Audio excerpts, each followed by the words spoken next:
So, I'm Peter. My name is Peter Baumann. Thank you for having me here. And I need to find out. Okay. So, I'm really grateful and excited to be here. And I also hope that we will get into some discussion after the talk or later in the days. This work that I'm going to present, that is mostly the master thesis of Datacubes, a student of mine. And I want to get you first a little bit away from Python to show you how we came to Python, or which way we took. First of all,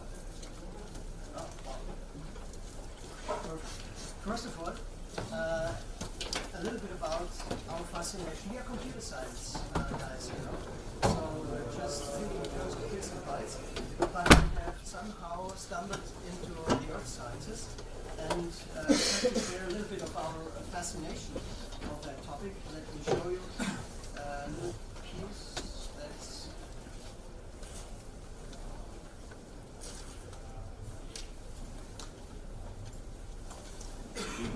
planets inside and out. At least that's what we think. After all, we monitor the Earth and its weather patterns from outer space. We measure the Earth's surface and peer into her deepest depths. In today's world of optimal hardware and intelligent software, mankind is reverting to the status of hunter and gatherers. Researchers from all over the world are compiling a vast and very valuable resource, data about our planet Earth. This data affords a new glimpse of our planet. The ongoing exploration of the world has entered the era of big data. But this development also harbors some big problems. Keeping track of the data, making sense of it, is one of the biggest challenges facing mankind today.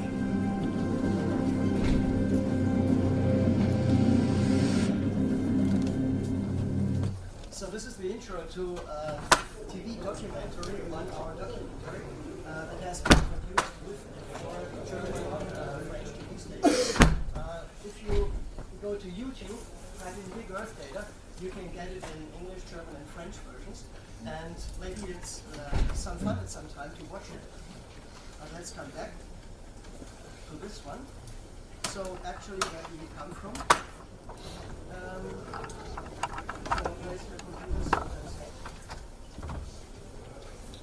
I'm from Datacubes University in Bremen, and let me give me 10 seconds to advertise our data engineering master. By the way, Datacubes University is a fully English place, and we don't need to learn German if we don't want to. So it's an all-English thingy, because we have 100 nations on campus.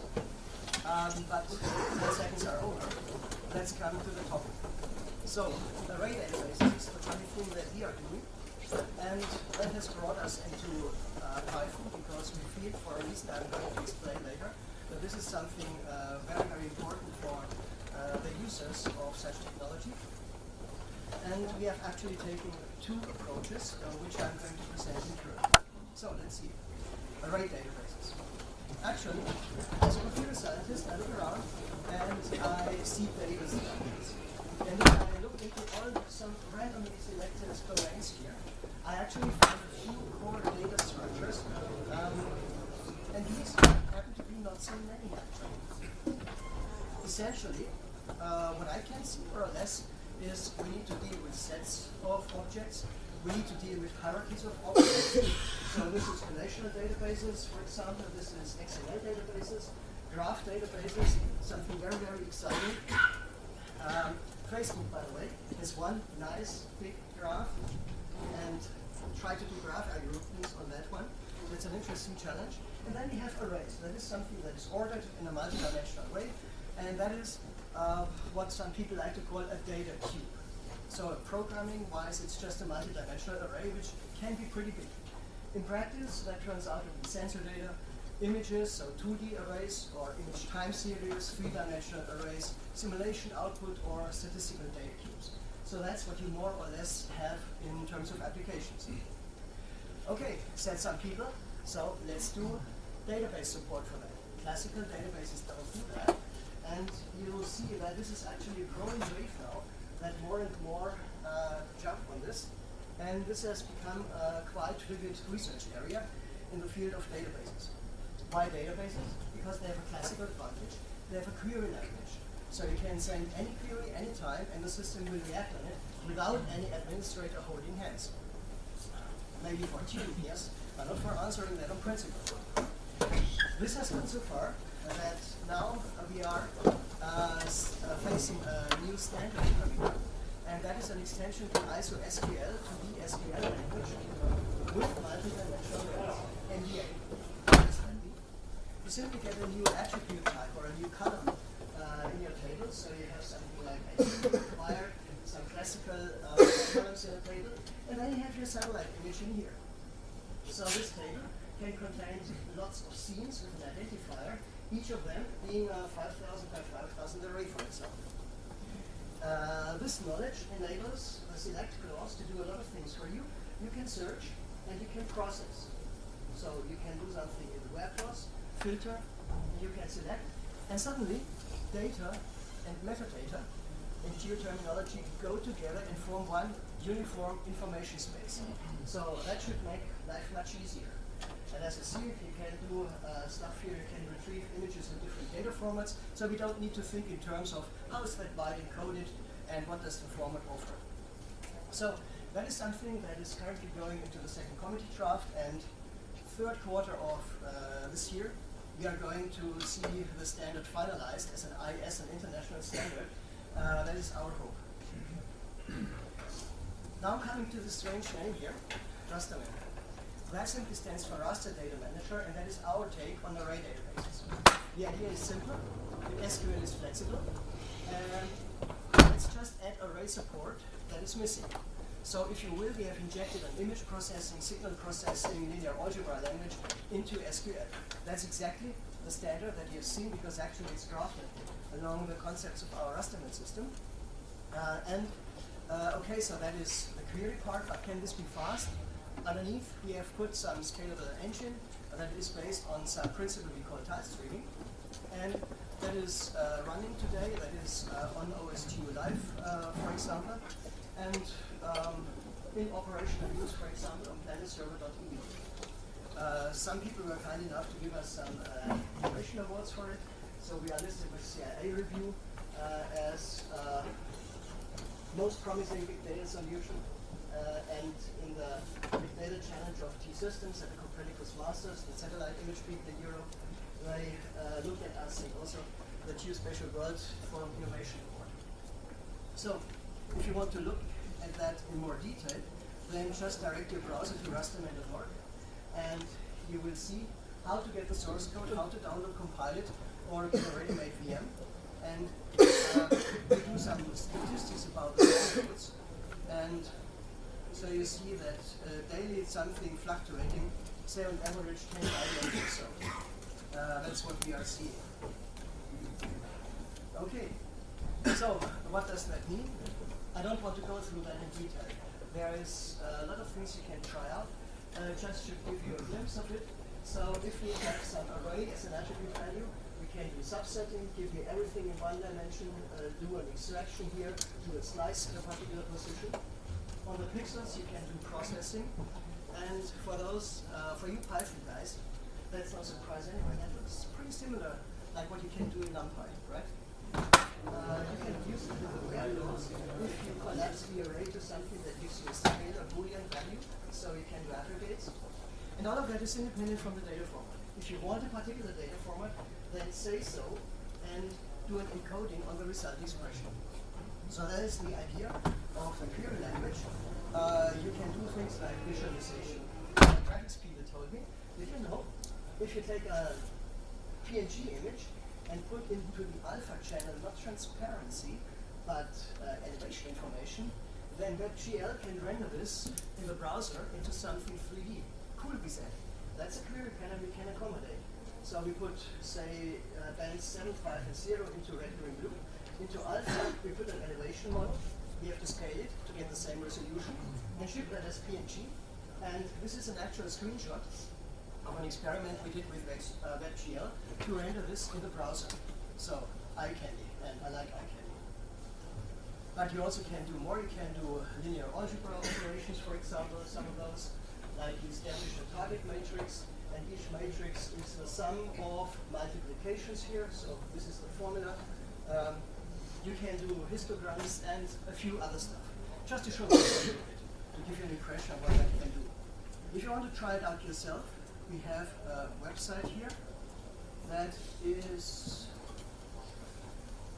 standards.rasdaman.com. This is mainly there for advertising OGC standards and showing how they can work in practice. But you can go to a rasQL console and type in stuff here, like on-the-fly coloring.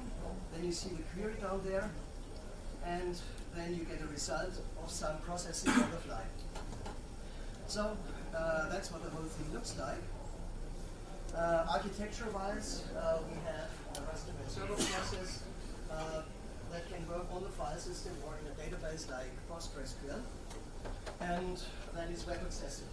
On top of this domain-neutral array language, we have geo services implementing the OGC standards, and so you can use this as any WCS server, for example. Internally, we do a tiling, a partitioning, of course, and this is something that is a tuning parameter, and you don't see it in the query, but the administrator can determine the tiling and saying, I want, for example, an area of interest tiling, like this one, where I say, these are hotspots, which I want to get the fastest, and everything else, just do something meaningful, say tile size of 1 million cells or so. So that is the storage, and we have databases exceeding 250 terabytes currently. And based on this, we can do parallel distributed processing. So we have a query that addresses different data items that may sit at our server that receives the query. They may sit next to it in the cloud, but they may also sit in another data center. And that is an exciting case in particular, because here we have long distance transport, so you don't want to ship so many data. Therefore, we ship a subquery, and the subquery, the blue one, gets evaluated there, and all that comes back is a result here. In this made-up case, it's just a single scalar that comes back. So this way, we try to have a very efficient distributed federated processing. You could think of putting up an instance on a satellite, and that's actually something we are really doing. We are really excited that the European Space Agency has selected rasdaman to go on board as an onboard experiment of a CubeSat, like this, 3 units, and then we will put this CubeSat into the federation, and so suddenly the satellite becomes a database server. And a nice gadget for us. Okay, but I hasten to say, yes, we like this language because of its flexibility. But we are very, very aware that this is nothing that users want to see. We do not see this as an end user tool, definitely not, although it's a structured English query language originally. No, we see this as a convenient client-server programming tool. So actually, we want to cover user tools so that users remain in their comfort zone, and their tools then query the database. So, JavaScript, if you like that, we have interfaces. Which for the R is currently in work, and GeoTools is in work, and with the help of these standards, these tools all can interface easily to rasdaman without knowing about the internals. So, we have the situation, we have a query language, but we want to hide it because people want to use something else. And this is where now Python comes in. The first thing I want to present you is OWSLIB, OWSLIB. Who's familiar with OGC web services? Are there? Okay, a few of you are, others maybe not. OGC, the Open Geospatial Consortium, is body of around about 500 industry companies, universities, agencies, whatever, that come together to establish and maintain standards in the field of location-based data and services.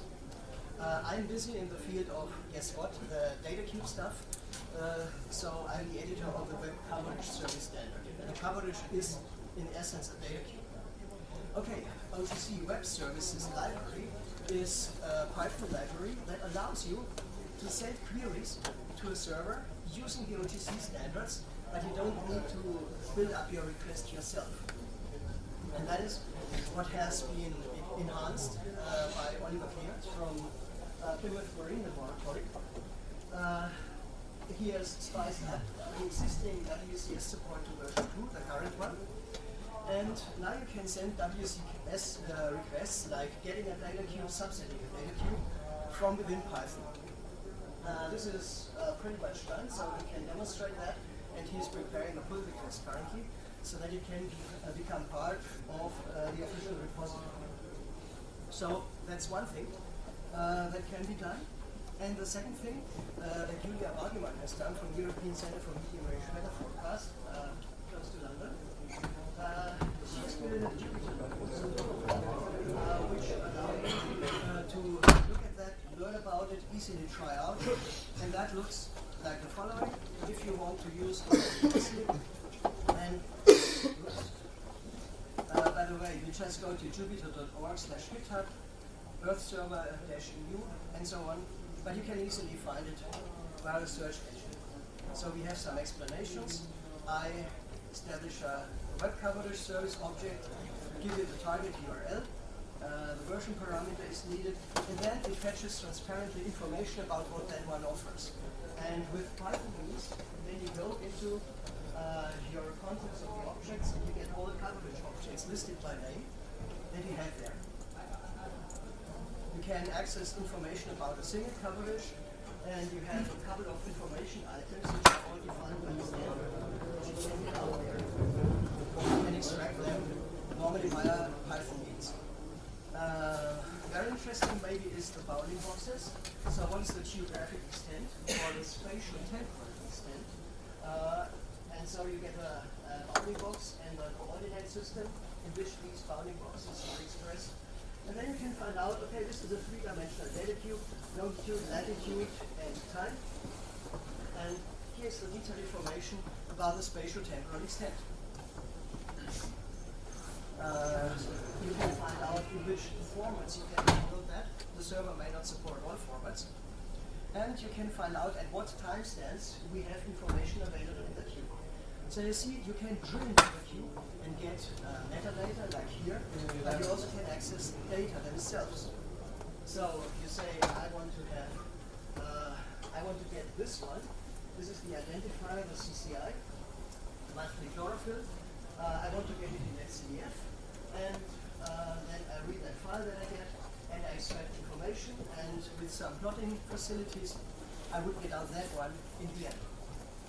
So that is one way of getting data in. But this is getting data. The web coverage service as such allows subsetting, etc., but not so much processing. Okay, we want more. Oops. Okay. Ubuntu says just give me a process. But there is no way to escape.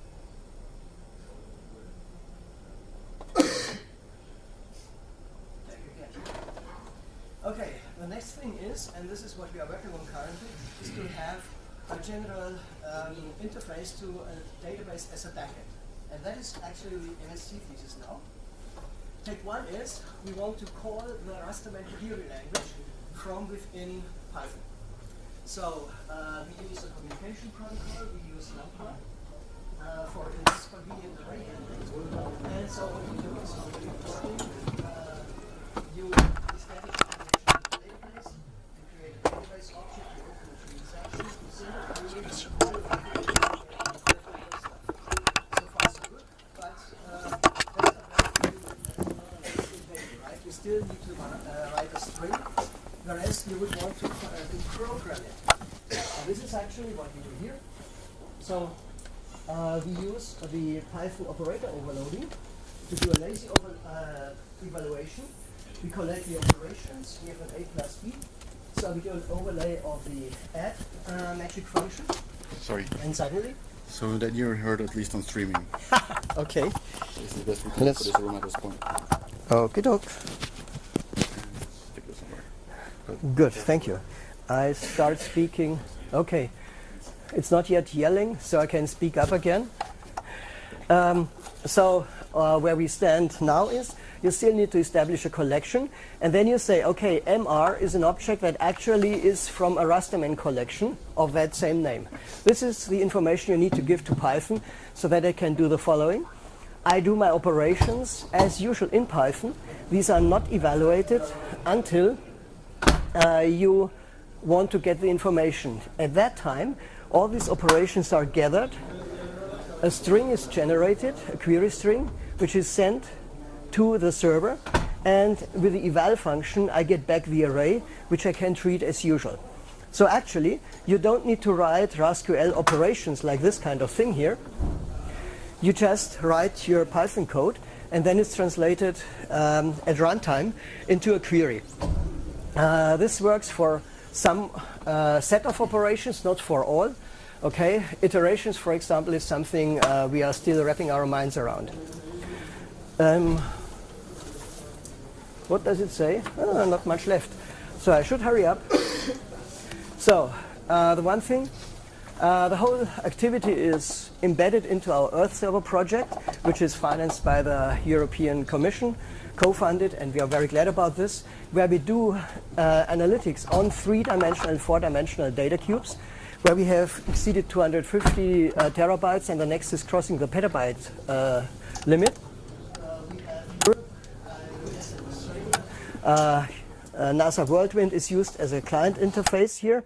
And then we have Sentinel images from ESA, ocean color analysis by Plymouth Marine Laboratory, that's the OWSLIB guy, National Computational Infrastructure Australia, and the European Centre for Medium Range Weather Forecast. Those are the guys doing the Python, the Jupyter notebooks.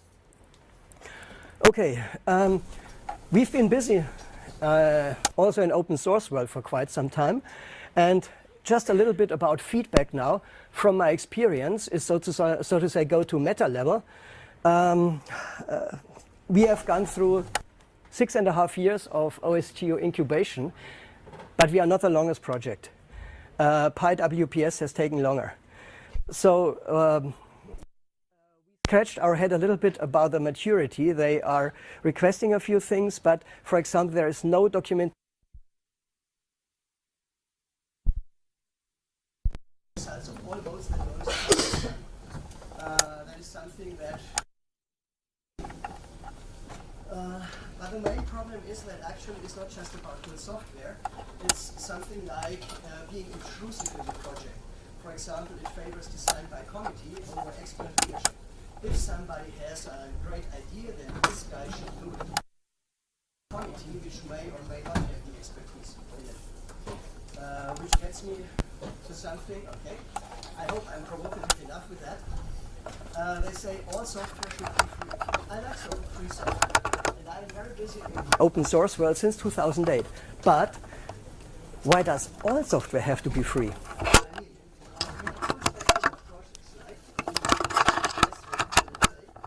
fully commercial thing and the fully open admitted. Okay, sure, I'll get 2 microphones. Very good. What about OSGeo takes care of this one and none of those ones? Incidentally, I find many SMEs doesn't care if OSGeo shoots at them. But for smaller companies, they are vulnerable, and therefore actually this policy I find dangerous to smaller companies, smaller enterprises. And that is something I would like to give as a thought to OSGeo. I know that there are some like-minded guys there, but then they are the minority. By the way, the seconds left are also minority, so I should wrap up. We are doing array databases generically. We want to do querying on massive multidimensional arrays. Again, the query language is just some internal interface, and with rasdaman community we have some scalable array engine, but we want to hide the query language. Python is an important interface in the world we are dealing with, scientific and technical data, and so we want to establish support for Python as smooth, as non-intrusive as ever possible. You have seen our attempts on that, our way on that. That is still ongoing work, And by the way, let me finish with the idea that we are by far not the first one dealing with multidimensional arrays. As you can see, Salvador Dalí has been thinking about that long before we did. Thank you very much for your attention.